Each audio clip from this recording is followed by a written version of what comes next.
আচ্ছা, আজকে এই যে বেসরকারি শিক্ষক বা এমপিভুক্ত যে শিক্ষক যারা আছেন তারা কিন্তু আজকে সকাল থেকে বেশ দিকে অবস্থান নেওয়ার পরে আমরা মোটামুটি 10টা সাড়ে 10টার দিকে তাদের যারা নেতৃত্ব দিচ্ছিল তাদের সাথে আমরা কথা বলার পরে তাদের যে বিষয়টা ছিল যে তাদের বাড়ি ভাড়া সংক্রান্ত একটা বিষয় আছে যে 20% তাদের বাড়ি ভাড়া দিতে হবে, সেখানে হয়তো 500 টাকা না কত টাকা মোটের উপর বাড়াইছে, এইটা নিয়ে তারা কথা বলতে চায়। তো পরে ওরা বলো কার সাথে কথা বলতে চায়, তো পরে বলো যে ওনারা অর্থ সচিবের সাথে কথা বলতে চান।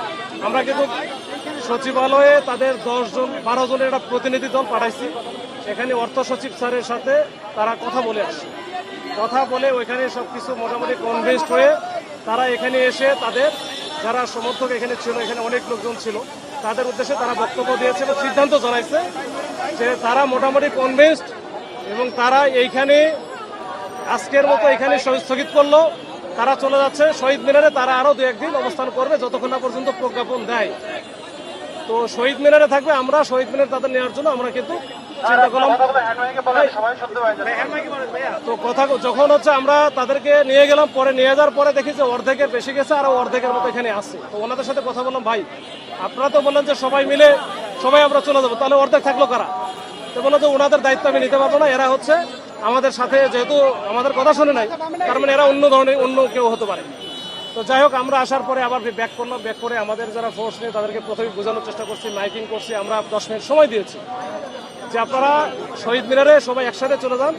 এখানে যেহেতু অনেক বড় একটা রাস্তা, দুই পারি আপনার পুরো একবার বন্ধ হয়ে গেছিল, এখানে বন্ধ, প্রেস ক্লাবের সামনে বন্ধ হওয়া মানে এই ইফেক্টটা সারা ঢাকা শহরে পড়ে যায়, মানুষের অবর্ণনীয় দুর্দশা হয়।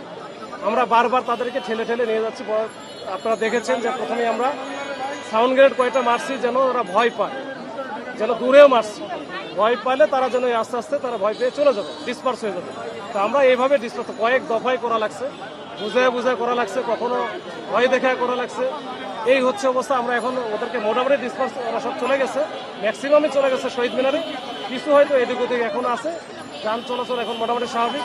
এই হচ্ছে অবস্থা। আটক আমরা যে ওই সময় যারা চলে যেতে চায় নাই, যারা হয়তো উগ্র আচরণ করেছে, আমাদের দিকে ঢিল মারছে, তাদেরকে কয়েকজনকে ধরা হয়েছে।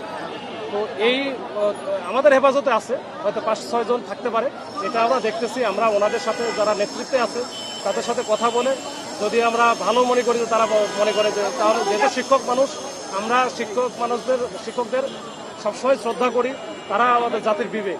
তো তাদেরকে আমার আটকায় রাখা, মামলা দেওয়ার কোনো ইন্টেনশন বা উদ্দেশ্য আমার না। আমার উদ্দেশ্য হচ্ছে এই জায়গাটা যেন আমার খালি করে দেয়, লোকজন যেন একেবারে নির্বিঘ্নে চলাফেরা করতে পারে, এইটুকু উদ্দেশ্য।